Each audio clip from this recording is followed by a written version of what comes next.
Hi guys, welcome back. I am going to do a fun landscape today. It's going to be a misty forest. So let's go ahead and get started. Watercolors I'll be using are Daniel Smith's Payne's Gray, Perylene Green, and some Mars Black. Those are the only colors that I'm going to pull from today. I'm going to also be using a hot tool by Wow and some water in a spray bottle. My size 6 Neptune brush will be for the trees, and a size 12 brush will be for my mixing because I'm quite rough on the brushes. And a size 6 quill brush. This is going to be my main brush for laying down my wet on wet technique, and it's great for blending. I'll also be using this Da Vinci brush, size 6. It's perfect for blending out the base of the trees, which you'll see me do. And the watercolor paper I'm using is Arches cold press watercolor paper, best paper for wet on wet. And always I will be reusing my paper towel to dry my brushes. So I am laying down some water here, and I'm doing half the page in a diagonal motion, and as you can see, I'm not wetting the entire upper left hand because I want some beautiful blends with the wet on wet technique, and then I also want a bit of the dry brushing and some hard lines to give texture to the sky. So as you can see, I'm kind of spreading it where it's wet, and I'm also moving it around where it's dry, and then you can kind of see a little bit of the lines forming where that wet meets the dry paint. So I go ahead and do this to as much as I want, and I'm doing a little bit of dabbing, and I'm going to take some of my paper towel and actually blot some of the paint that I added to the paper away to give more texture. And I'm doing this in a side motion because my tree line is going to come from the right hand side and it's going to go down. So you'll see what I do here.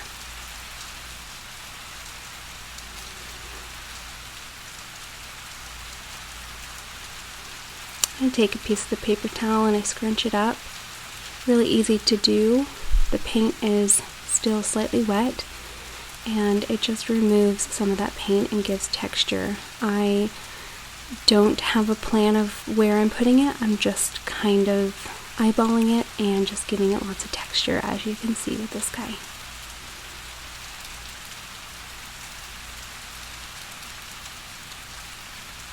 Alright, now the next step is to take more water, and I'm going to wet the entire base of that bottom corner from the right side to the left side.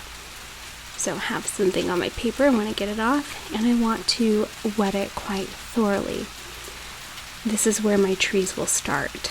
So I will be taking a mixture of a little bit of Mars Black with mostly that Perylene Green, and I'm just going to go ahead and do motions where I'm flicking the brush up and down, back and forth, and having it longer towards the right hand side and then slowly making it smaller as I come to the center. And just to frame it better, I did decide to add another little hill of trees.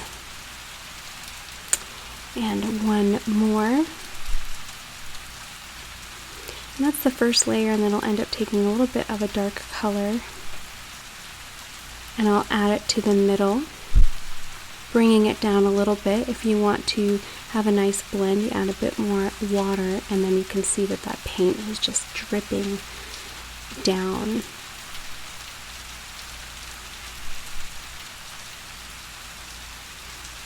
You can see how it works there. And if you add more water to the base of that, it's going to fade out and it's going to look like mist, which is quite pleasing to the eye. And as far as the height of the trees, I'm just eyeballing it. You can see I took more darker paint to give a bit more depth to the trees. And then I do that on each one.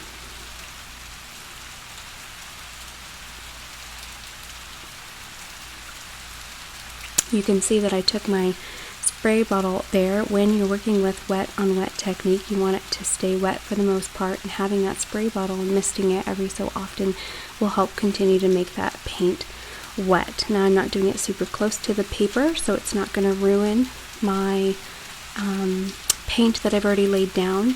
But the nice thing is with working on wet using the spray bottle, especially with the misty effect using the trees, is that water, when you spray it down, it's gonna make the trees even softer. And we want the first layer of trees to be quite soft because we want them to look like they are in the background. So I'm going to continue to do my lines before I start adding a bit more detail.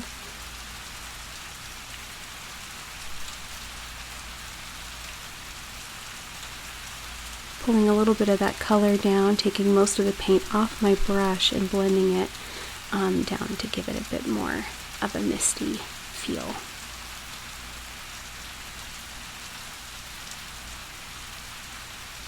I have this footage sped up, hope you don't mind.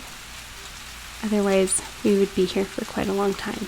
This painting took me about an hour to do. You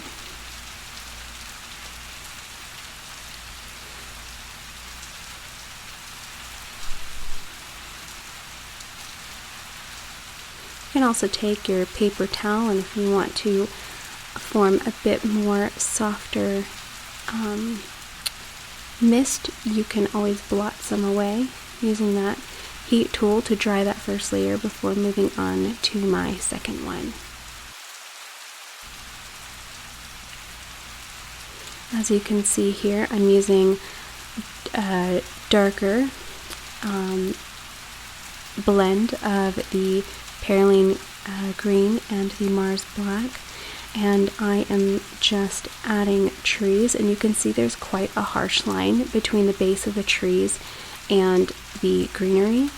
Well, that is where that Da Vinci brush comes in, and you can continue to spray it like I do, and it helps soften out the bottom. So as you can see, I'm blending it out, and then I am actually blending it and kind of pulling the paint down towards the flow of the mountain, the way that it's, what is it? Trying to explain this is actually quite difficult. I'm moving it to how the mountain is coming down. So I decided to bring these trees down because I wanted them to be a bit fuller and longer. And every time you spray it, you're really just going to help out that paint. And it's also going to soften those trees as well. So now you can see that they actually blend quite nicely. And I do this for each of those rolling hills. I quite like lots of contrast in my art. So I really like the how dark the pigment is. Sometimes I find that if I go a little bit too dark, you can see there that I had just blended the entire tree away, and it pretty much removed the tree, and then I brought it back. So you have a lot of freedom with this technique to do that. It looks complicated, but it's actually quite simple.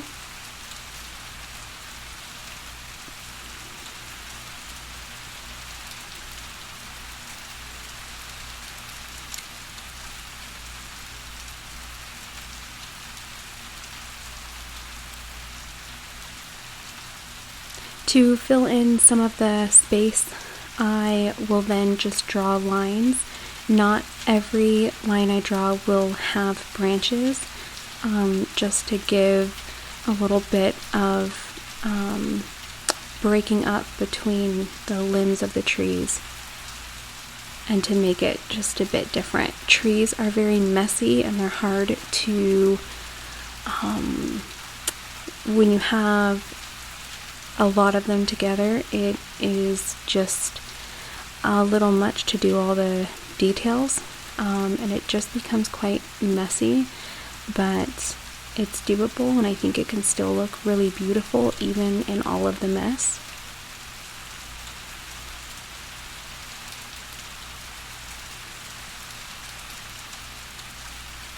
And I'm going to go ahead and finish this little section using my size 6 my size 6 Neptune brush. I like the Neptune brush for my trees, but I always use my Heritage brush, size 6, for botanicals and anything else. Not sure why. Not sure why. Just habit, I suppose. But either work great. I sprayed water down here before applying the trees because, again, I wanted it to be quite soft, and that helps. So that is what I do. Well, I'm going to go ahead and stop talking now because I'm going to basically do the same thing for these 2 rolling hills as I did for that first one. So I will see you again at the end of the video.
Alright, just finishing up the last section of this painting. It was so much fun and it turned out so well, and I was really happy with it. I hope you guys try it out. Let me know if you do. You guys don't need an art background. You know, just show up every day and keep practicing and trying different techniques and learning different ways to paint different things, and you guys have got this. So, but the best part is always taking off that tape. However, my paper started buckling, so I did use my heat tool on it.